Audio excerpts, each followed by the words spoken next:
Okay, hit it. Good morning. I'm Roger Enlow with the Bridge Street History Center, along with Aiden Anderson, a student at Tarleton State University. This begins a collaboration between Tarleton State and the History Center with a series of interviews regarding the Granbury Renaissance era. Our interviewee today is Jake Caraway, a longtime resident and a longtime banker at First National Bank. Good morning, Jake Caraway, and thank you for participating in this Renaissance interview series. And I'm gonna follow up with some questions. Okay. And feel free to answer as long or as short as you want to. Don't let me ramble. How long have you lived in Hood County? All my life, which would be 70 years, and my family I'm fifth generation, as is my wife. Caraways came to Hood County in 1856, so we've been here a long time. What are some maybe early occupations? I know you were a long-time banker. Were you always a banker? That's all I've ever done except for summer job.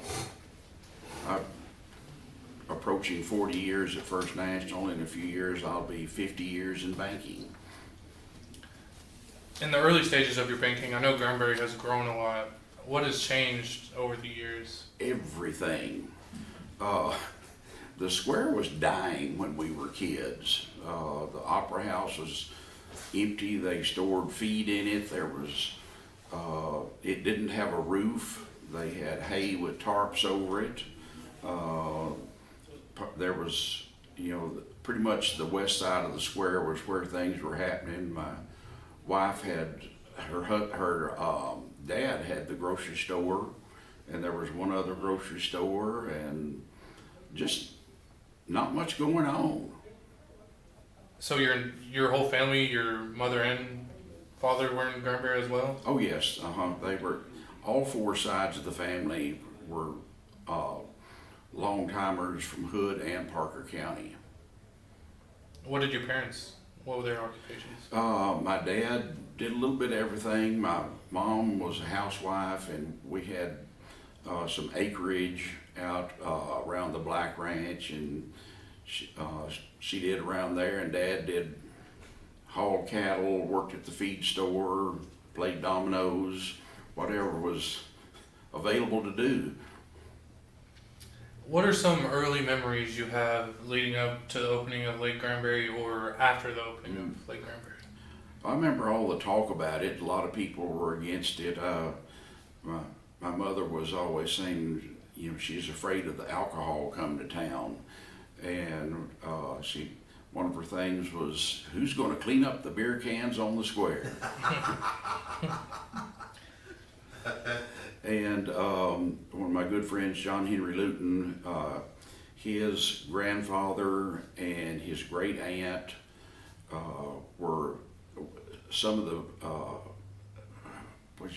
the big pushers of getting the dam here. I guess that's the word. Henry Swifel, he worked really hard to get the BRA to dam up the river, which took a good while.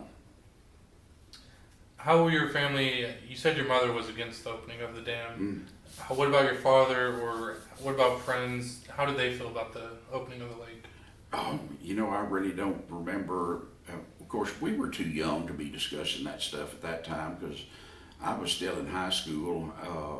I remember they closed the gates of the dam, and they were supposed to, it was, they said it's going to take a while for this thing to fill up, and they were going to clean trees and various things up, and there was a big rain at Possum Kingdom. They let the water out, and it was like in less than 48 hours the lake was full.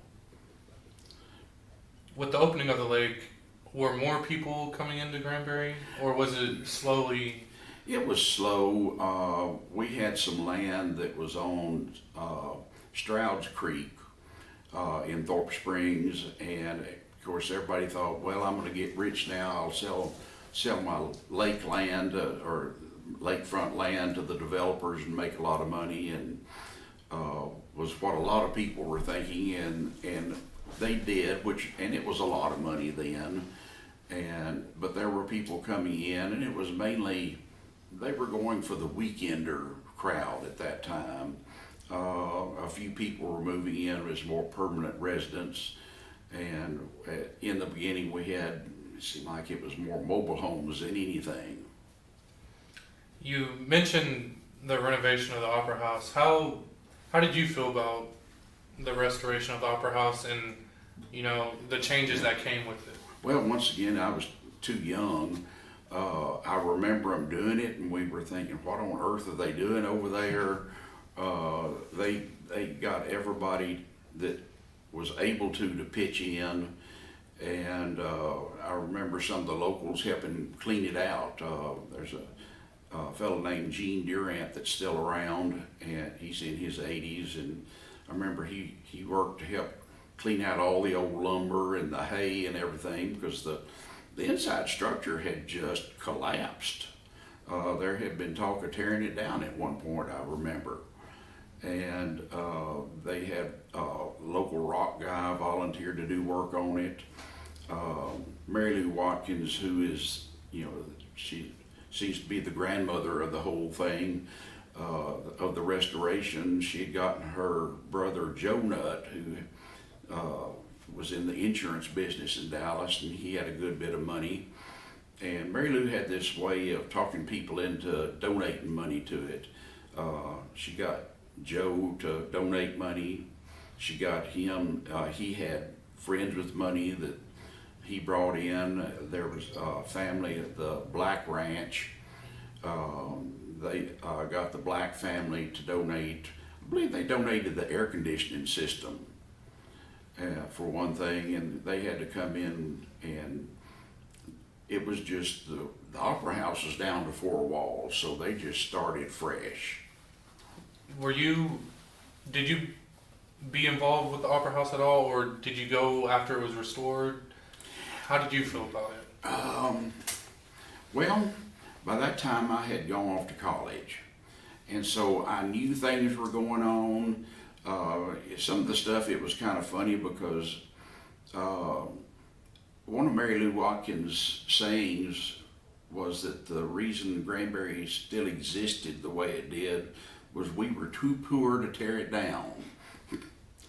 And they were still just on a shoestring at the Opera House, I remember. And for one thing, Joanne Miller had bought used things, like the chairs were used, and so they enlisted a lot of the local women, and some of them are still on display. They needle pointed seat covers, and that had the 2 acting masks on them, and the local women made new seat covers. And they brought in an old movie theater curtain, and Joanne had a friend that they painted an oilcloth like the old vaudeville ad with all different advertisements, and they wouldn't get Broadway productions in. Joanne was writing little melodramas, and they were kind of fun to go to. So, much like the Opera House, I know the square was renovated. How did you feel about the restoration of the square and maybe some memories before and after of it? I kind of liked it being restored because it brought in some new businesses and some new people to know.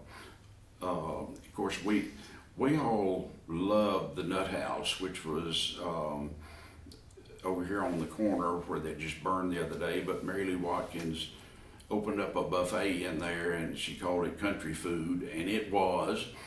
And she had a local woman, Emma Perkins, and Emma knew how to cook.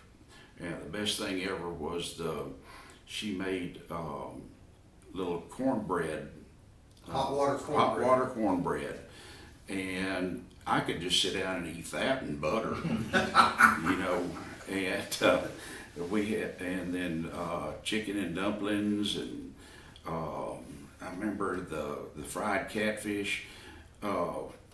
she always had fried catfish on Friday because at that time the Catholics still were supposed to eat fish on Friday. So that was for any Catholics coming in, but it was good for anybody else to eat. And then on Sunday it opened up. I believe she opened up right around noon, and there was a struggle between the Methodist and the Baptist on who got there first.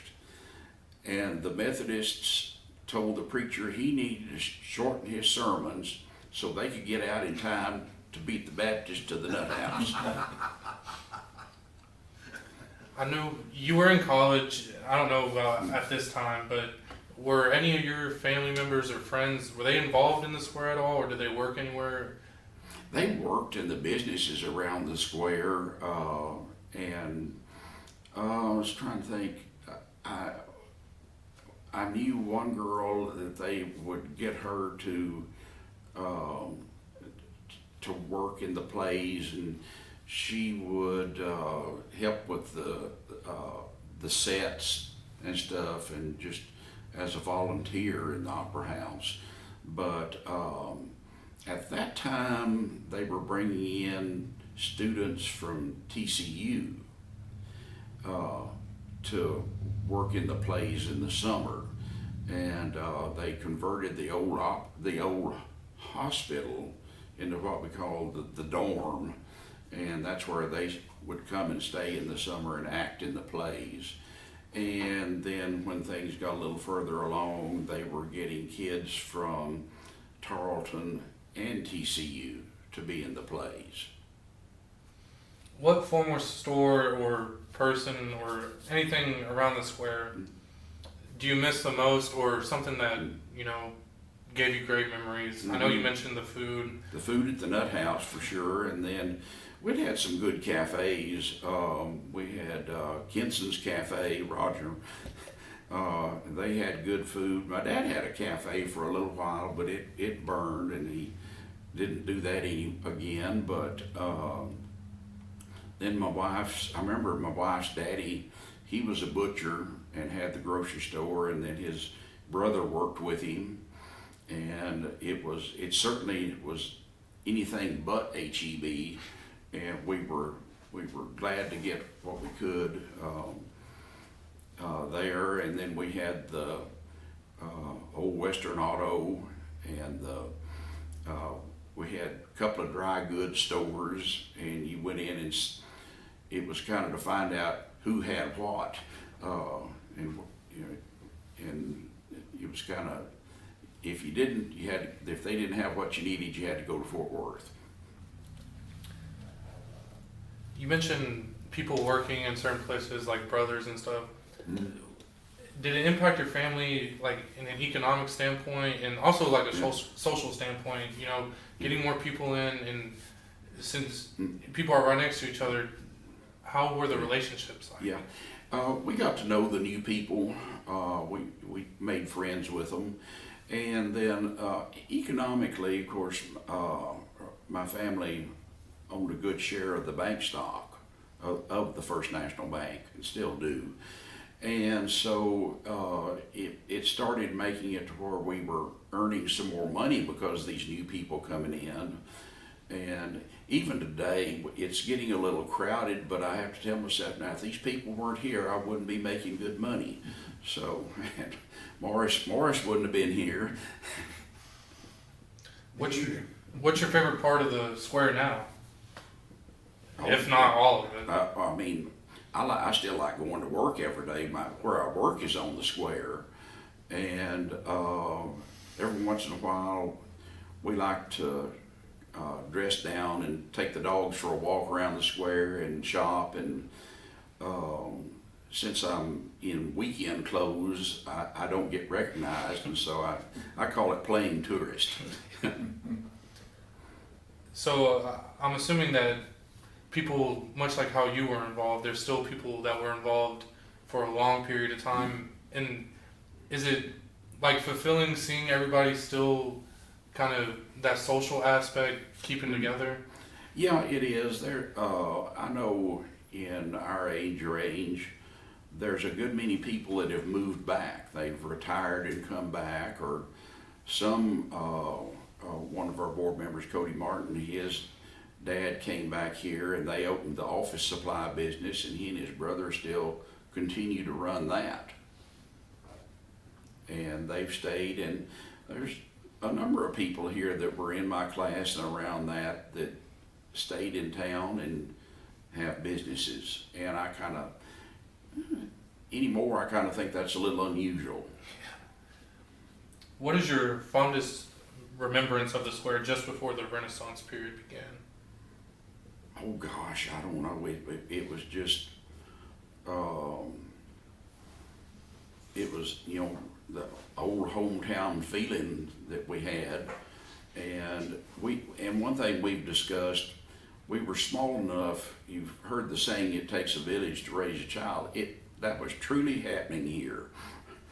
Roger knows, because if one parent saw you doing something bad, they'd call your parent, and you'd get turned in. Yeah.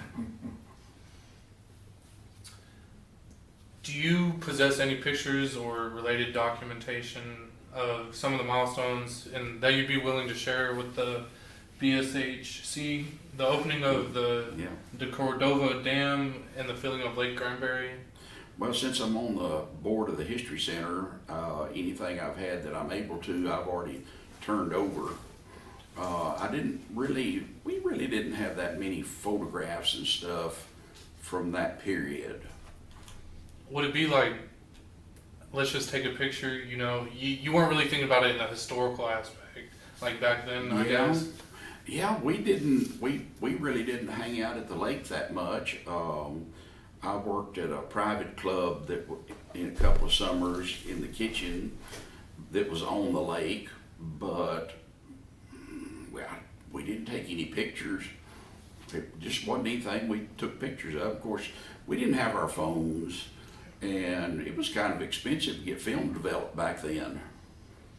What about pictures or documentation of the Opera House or the restoration of the square? Yeah, no, I don't have, other than photographs I've got a Texas Highways magazine, and I gave a copy to the museum, and you know, from newspapers and stuff, but no, I don't. Well, I think that concludes the interview. I appreciate spending my time with you in the interview and learning about Hood County and Granbury and the modernization and social aspects of it. Nice to meet you. Nice to meet you too. Jake,